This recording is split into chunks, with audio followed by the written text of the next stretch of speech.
بسم اللہ الرحمن الرحیم۔ تمام دیکھنے اور سننے والے دوستوں کو پیور ہربل ٹپس کے پلیٹ فارم سے میری طرف سے السلام علیکم۔ اس امید کے ساتھ کہ آپ سب لوگ خیریت سے ہوں گے۔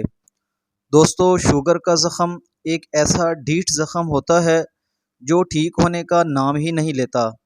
ایسے افراد جو ایسے زخموں کا علاج کر کر کے تنگ آ گئے ہوں، آج کی ٹپ ان کے لیے ایک انمول تحفہ ہے۔ یہ مرہم دوسرے پرانے زخموں کے علاج کے لیے بھی استعمال کیا جا سکتا ہے۔ دوستو، اس کے لیے آپ کو سب سے پہلے سرسوں کا تیل آدھا پاؤ، دوسرے نمبر پر پیاز درمیانہ سائز کے 4 عدد، تیسرے نمبر پر رتن جوت جو کہ پنسار سے آسانی سے مل جاتی ہے 1 چھٹانک، اور نیم کے تازہ پتے تقریباً 250۔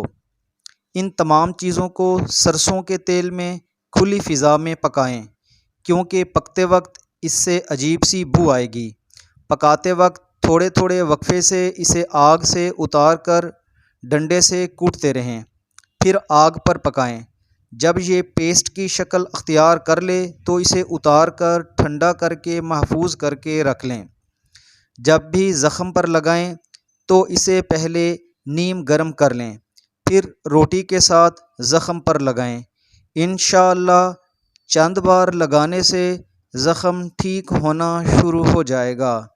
دوستو، اس امید کے ساتھ کہ میری آج کی ویڈیو آپ کو اچھی لگی ہوگی، اس کو لائک اور شیئر ضرور کیجیے گا، اور میرے چینل کو سبسکرائب کرنا مت بھولیے گا۔